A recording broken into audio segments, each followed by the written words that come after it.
Hey guys, first Regardsman here, and so I'll be talking about a Last Fusil Horde Clear build for the Sniper class in patch 10.3 of Space Marine 2. Now, the Last Fusil is the strongest sniper weapon in my opinion. This thing has been top tier since launch, and here it is no different. Now, today I am building around beam radius with the magazine capacity version, primarily to wipe out my Norris and things like that, but still does significant damage to Majoris, Extremis, and Terminus, so still pretty strong all around. Now, for the perk tree here, I do pick up Perpetual Velocity first because our shot charge speed is not super fast on this version. This does help out quite a bit, and the next perk here helps out even more when it actually triggers, Adamant Velocity. When your health is below 30%, shots charge 25% faster. This does not charge that often, but when you do actually have this active, it will help out a ton. Kind of brings you up like the speed of a rate of fire variant. Next perk here is Headhunter. Headshots deal 10% more damage. Moving down here into the most important perks for this build setup, the amplification radius of beam weapons increases by 15%. Then I move over here into the perk amplification once again for a total of a 30% increased radius on our beam attacks. Kind of lame that Saber Interactive puts multiple of the same perk in these trees, but what's you gonna do? Next perk here is Great Might for a 10% damage bonus against Terminus, and then I pick up Divine Might for a 10% flat damage bonus. Then we pick up a pretty damn good perk with Brutal Rampage. After killing 3 or more enemies with one shot, you deal 25% more damage for 5 seconds. On our last Fusil build here, this is very easy to pull off even versus Chaos, though I will say against Chaos, Sniper does struggle currently because Chaos Spawn have a broken headshot multiplier. You really just can't headshot Chaos Spawn properly at all at the moment, which does suck even for the last Fusil. The next perk here is Increased Capacity, and the final perk is Headhunter. Now, if you do decide to pick up the Rate of Fire variant instead of the Ammo Capacity version, I would grab the Increased Capacity perk here, because this does help you hit a breakpoint when you combine these together to actually get back 2 shots instead of 1 with the perk over here, Versatile Precision, but outside of that, I would set it up this way, and that's pretty much all there is for the last Fusil. Now, for the secondary weapon, I do take the new Heroic Bolt Pistol. This is an amazing weapon in general. The CHP recovery, the damage, and the overall ammo economy are all pretty damn good, and the 3-round burst of this will trigger your perk over here, a Pattern of Excellence. Performing 3 consecutive headshots restores equipment charged by 1. Cooldown is 30 seconds. This is one of the best perks in the entire game. This makes it very easy to pull off, so great synergy here. And for the perk tree here, I just pick up all the top row perks first to pick up the things like Elite Hunter. After killing a Majoris level or higher enemy with a melee weapon, headshots deal 50% more damage for 10 seconds. This will trigger off of a finisher, but keep in mind, you do have to have your Heroic Bolt Pistol equipped to trigger this. If you unequip it while it is active, you will lose the effect entirely. The final perks I grab here are Headhunter, Extended Magazine, and Divine Might, and that's pretty much all there is for the secondary tree. To be honest, the Bolt Pistol tree is quite limited, and the bottom tree is significantly worse than the top tree in my opinion, even with perks like Rapid Health, so I would just build this way all the time, because, you know, this gun is pretty good for headshot damage, and this is where all the headshot perks are, so the ammo economy is already pretty good without this bottom row anyways. That's pretty much all there is for the secondary. And for our melee weapon selection here, I do take the Block Combat Knife. I think block weapons in this game are just overall the best for like everything except the Power Axe. This thing really helps out a ton with armor regen versus Extremis, Majoris, and even Terminus. And as far as the perk tree goes, I would pick up things for Perpetual Strength first, moving here into the perk Kinetic Energy. Each consecutive heavy attack increases heavy attack melee damage by 3% up to 30% for 3 seconds. Using these Skull Crushers on this thing is like 99% of Horde Clear anyway, so helps out quite a bit. Next perk here is Perpetual Strength, moving here into the perk Heavy Onslaught. Heavy attacks with melee weapon deal 15% more melee damage. Then we move into the most important perks here, Shadow Stab and Shoulder Bash. Shadow Stab is a single target attack. Replace Heavy Swing with your Shadow Stab, hold the attack button to charge it, damage increases by 200% per 1 second of charging. This is an incredible attack for bosses, neurothropes, anything that's like really close in your face that you can easily charge up on. And since we do have a camo cloak, it is quite easy even without the tactical ambush perk. And the perk up here, Shoulder Bash, replace distance stab with Shoulder Bash while evading / sprinting. Tap the attack button to quickly perform an area effect forward attack. This replaces your garbage ass lunging attack that you usually have and makes it very quick, far faster recovery, and far more useful in my opinion, but I do prefer this one. And the final perk I grab here is Extremis Slayer, though if you want to pick up Terminus Slayer instead for boss hunting, you can definitely do that. Now, for the perk tree, I do pick up the perk Melee Mastery first. Melee damage increases by 20% against Majoris level and higher enemies. This class's melee damage with a block knife is actually quite good, so this perk helps out quite a bit. And the perk up here, Block Break, it doesn't do a ton outside like Shield Zangors and Biovores and some of the Sword Warriors. And to be honest, it's really not worth taking for just those guys in my opinion. And the perk down here, Medicate Adept, sucks. Next perk here is Adaptability. Reloading while having low ammo or manually activating Camo Cloak increases melee damage by 25% for 10 seconds.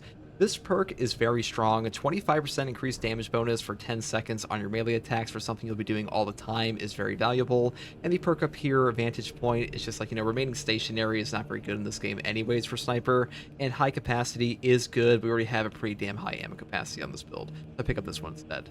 Next perk here is Lethal Efficiency. Killing more than one enemy with one shot from a last Fusil resources charged by one. This is an amazing ammo economy enabler, even if you do take the rate of fire variant. And since we do have an increased beam radius on this build, actually it comes into play a lot more than you'd think. Now, unfortunately, every other perk in this row does literally nothing for our build anyway, so kind of a no-brainer here. Next perk here is Squad Renewal. A headshot kill restores ability charge by 10% for any squad member. This is a total enabler for your camo cloak. Without this, your class kind of sucks ass with the camo cloak, and I would really pick up this perk or the perk over here, Renewal, if you're going to play any type of sniper build, because without it, your sniper camo cloak just takes forever to come back. Next perk I take here is Purification. Manually activating camo cloak removes negative status effects and restores all contested health. This perk overperforms all the time, one of the strongest perks in the entire game, and combined with the perk here, Squad Renewal, if you are able to properly manage your cloak, you will pretty much never die. Next perk here is Targeted Shot. The first range attack that breaks camo cloak deals 75% more damage. This really helps out our last Fusil hit breakpoints versus things like zoanthropes and stuff like that, and really just one-shot guys you want to remove immediately, so pretty strong option here. You could take Tactical Ambush if you want for melee attacks instead. Either way, that is up to you. Next perk here is Persistence. When Camo Cloak deactivates, you take 20% less health damage, do not lose control when take heavy hits, and cannot be knocked back for 10 seconds.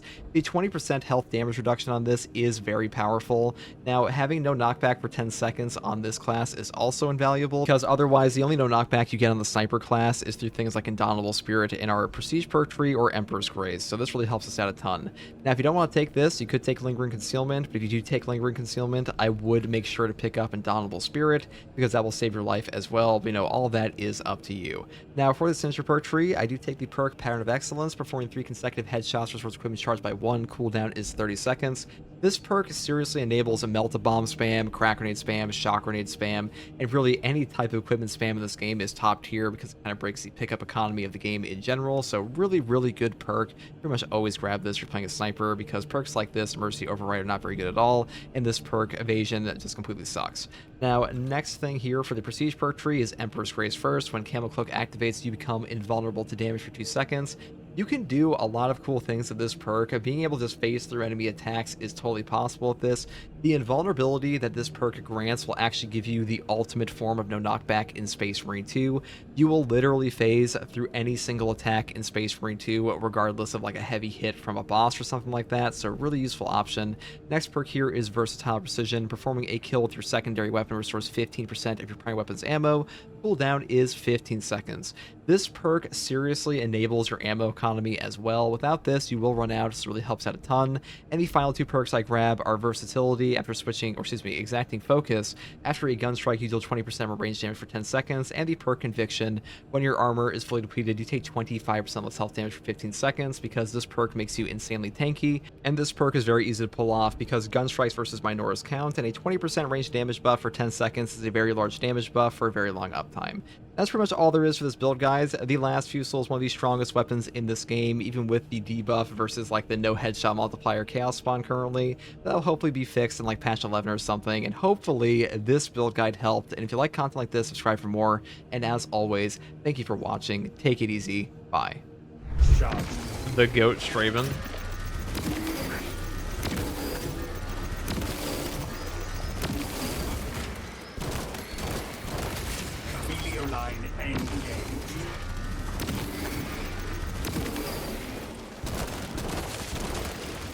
Stealth ready.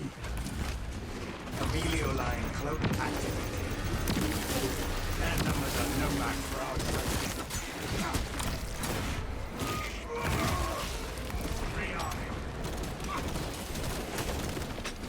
They shall not see me.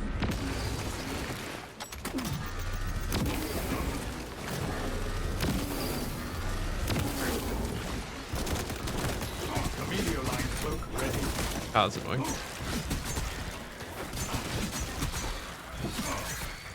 I am a phantom of death. Only twitching Xenos carapaces remain. Stealth ready.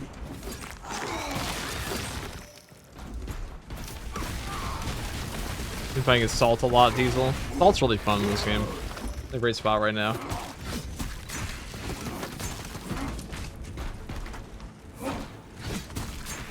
Readying next volley. Oh. Artifacts. Buckle terrain. Ramana activity.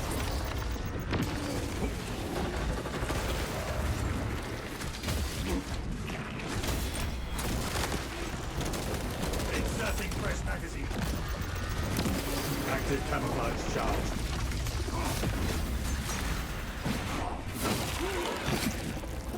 Deploy crack grenade. Neutralize the Xenos behemoth. Ravana destroyed. Emilio line engaged.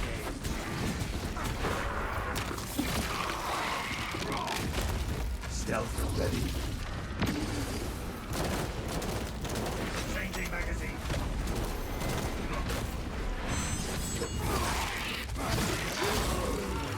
Synaptic servant slaughtered.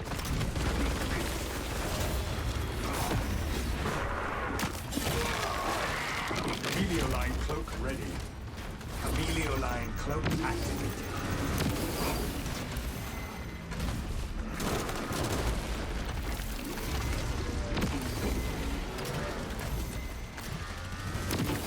Stealth ready. Reloading. Launching crack grenade.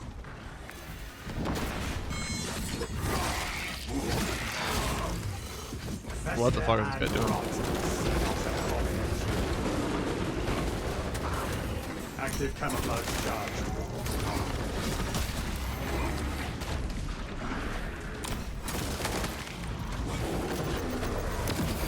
Helio line engaged. Stealth ready.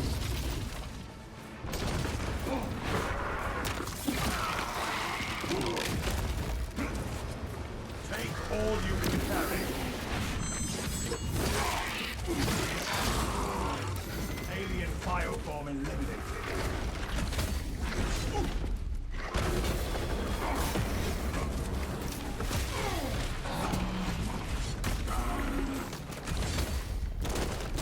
Emilio line cloak ready.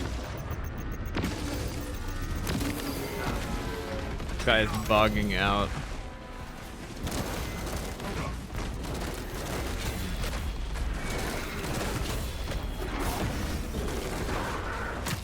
What the fuck is this guy doing? Synaptic servant slaughtered. You're worthy. Active camouflage charged.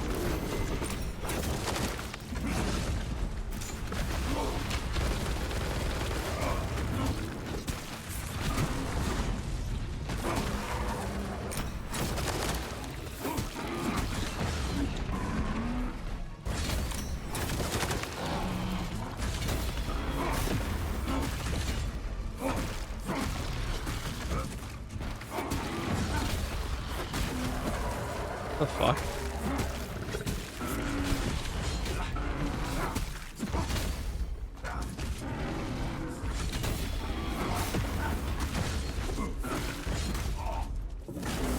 Unseen, I still quite hot.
charged.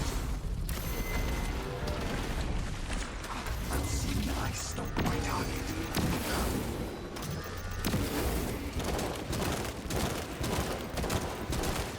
Tank stealth ready.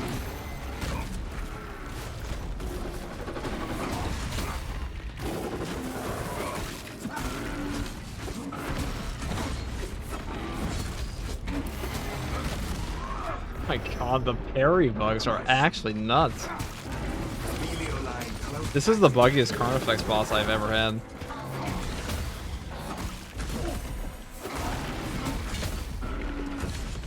Look at these parry phases. Dude, what the fuck is going on with this guy?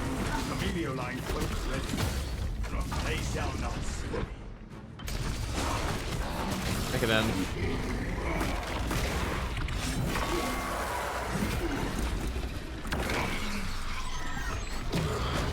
That might actually be the single buggiest Carnifex I have ever had in my entire experience in this game. This is patch, this launch. Nothing quite that ridiculous. That was a bit much. Stealth ready. It must be because of the camo cloak. I think it's the AI just likes to bug out. Getting like 4 parry bugs in a row though, not great. Not a great feeling.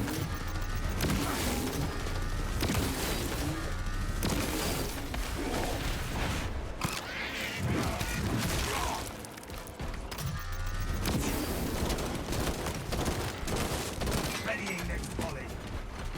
Unseen eye stalk my target. Lay on guard. Approaching. Our adversaries are keen to lose again. Our tactical superiority will fetch their numbers. Filthy burrow and active camouflage charged.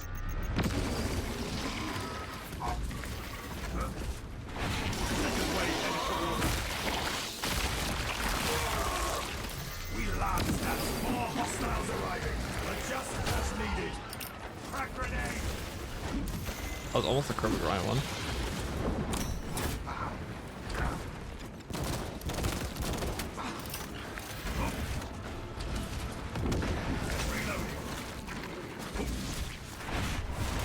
Emilio line cloak ready.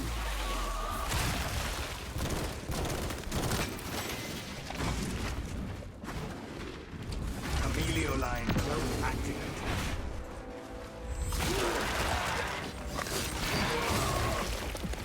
Fester and rot. Not abomination.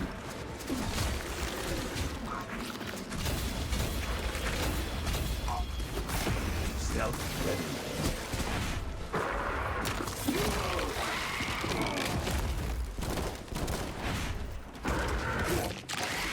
Question, what is the best 40k game of all time? Rogue Trader. I mean, not all time, but definitely the best one right now.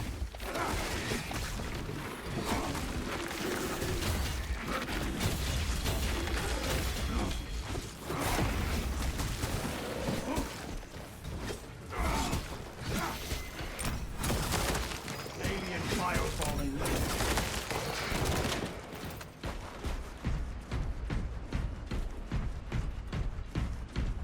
It's not a bug, it's a feature. Yeah, it's just the, that's the Screamer Killer Carnifex variant. How close are you to You scream in pain. We have reached the objective. You are making good Ron time. Dartai's over Rogue Trader is not. Absolutely not as a 40k game. Absolutely not. Dartai, I wouldn't even put Dartai in the top 5 40k games, I think. Furnace pattern melter charge. Impressive. Use the course to But better, it's a good horde shooter, but I don't know if that's called a good 40k game. There's like no story in it. It's just a hive city. Or I should say there's not a very well presented story in it. Emilio line cloak ready.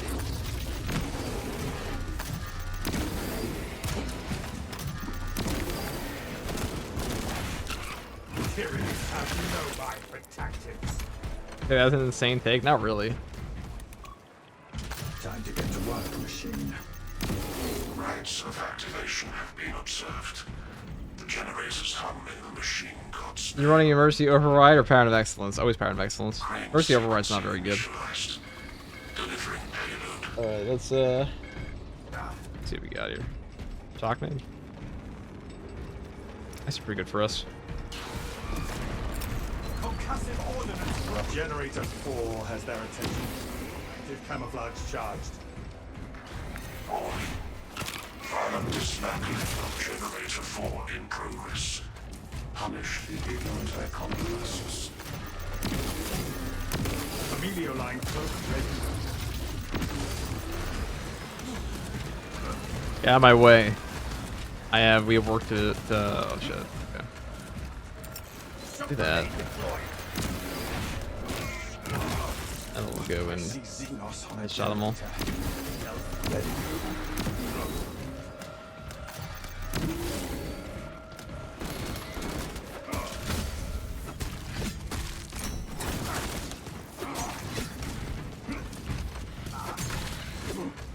Oh, there's Rogue Trader. There's Rogue Trader's DLC. There's Rogue Trader. Patch 1.5 is coming. And then there's Rogue Trader. And there's Space Marine 2.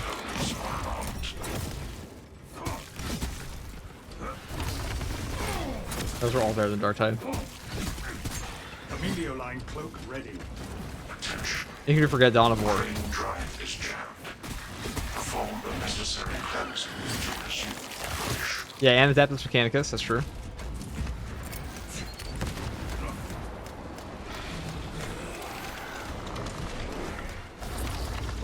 Oh, I should have done that. Xenos love crawling beneath. A Xenos stealth beast tried to ambush us. The crane is still down. Camouflage charge. Yeah, I named 5, see? That the second DLC doesn't hold a candle to the first in Rogue Trader. Well, just wait for the third DLC. Readying next volley. Yes, you wait. Where are these lictors going? Jam clear. Drive train X axis aligned. Dude, this lictor's trolling me. Does that mean it is close to finished? Oh my god, I'm actually getting... Generator I'm getting 2. trolled.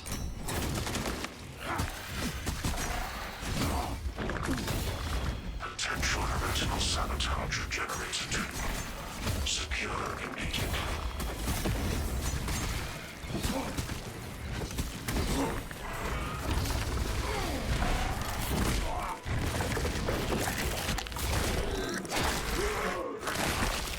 No love for Chaos Gate Demon Hunters. Chaos Gate Demon Hunters is like, it's fun, but you should just play XCOM. Alright, can't hit him from there, okay. Noted, noted. They are really swarming that generator.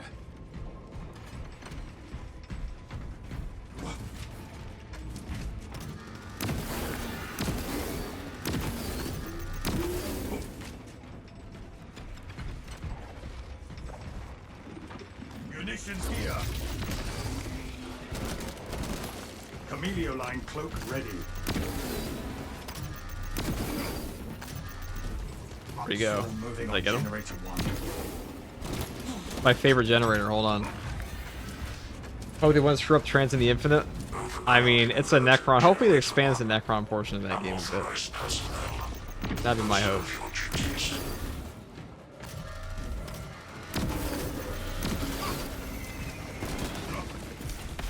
Y-axis allowed.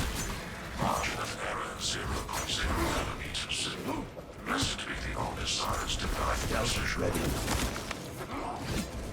I should have this thing calibrate my scopes.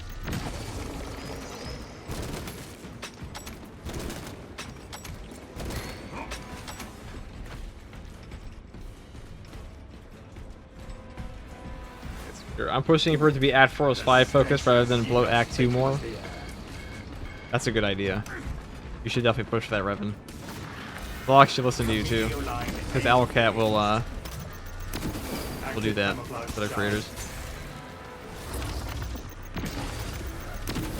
Yeah, Act 4 and 5 are like the worst acts in that game anyways, so that's when they should be around.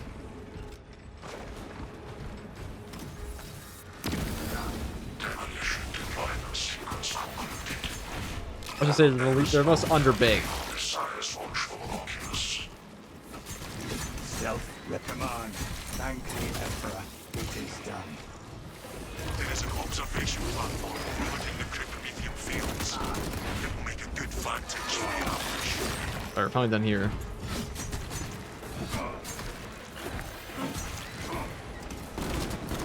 Camelio line cloak ready. Camelio line engaged. Their numbers are no match for our troops.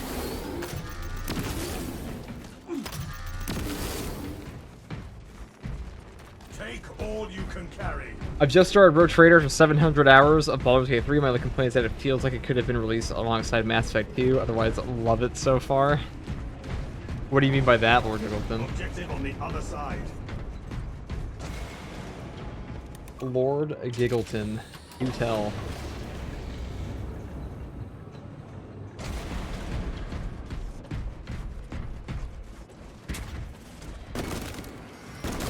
Changing magazine. Buckle terrain. Ravener activity. Oh, I started enough.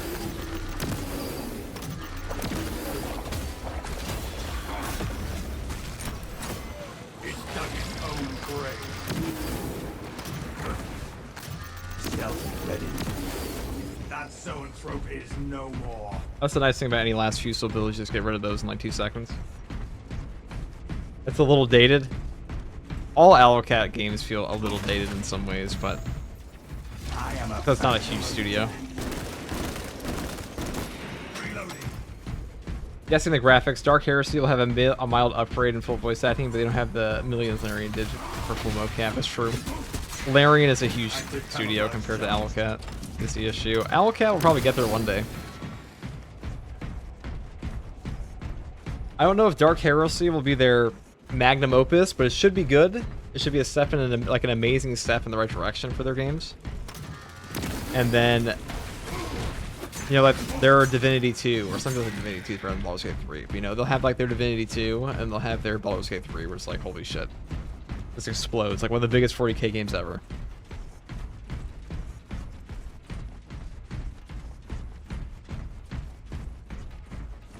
JRPGs are usually made with the intent of feeling old school. I don't think they have to go the route of Baldur's Gate 3 because Baldur's Gate 3 is a really good game, but to have that level of presentation, they did have to cut down a lot of other things. Like, you know, the dialogue is inherently more limited. And you have something in like another CRPG, like an Owlcat game, like Pathfinder.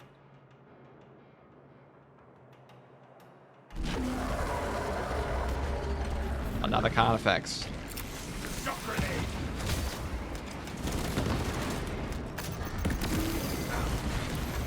wrong way to kill a con effect.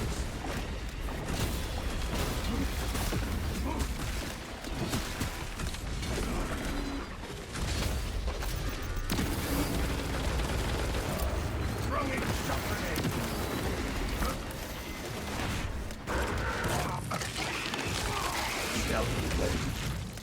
Fester and rot. Not an abomination.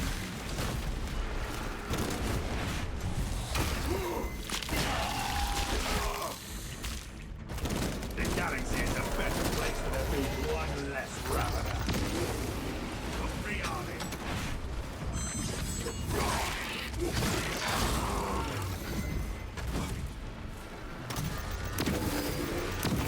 Camelio line code ready.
Hunter stood no chance.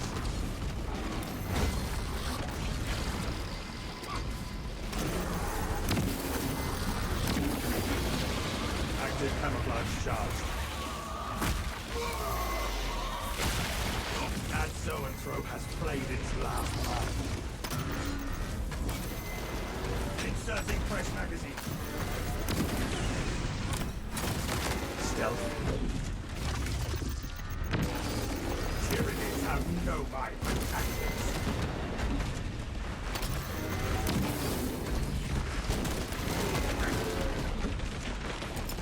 Stop grenade release.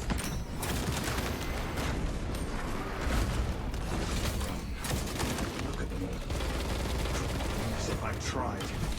Not that it would make a dent.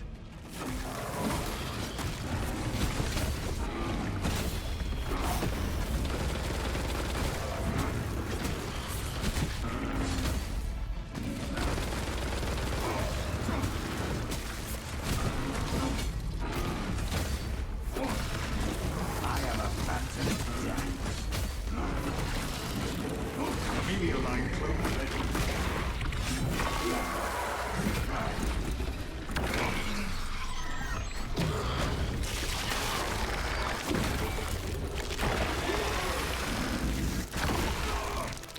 We live. Xenos die. Perfect balance. Actually, not sure if that real. There we go. Okay. And we have a good rest of the stream. Getting late for me. Take it easy, Revan. You might not even be here anymore. Sorry, I was focused for a second. Oh. 65,000 damage gain. Damn. That's pretty good.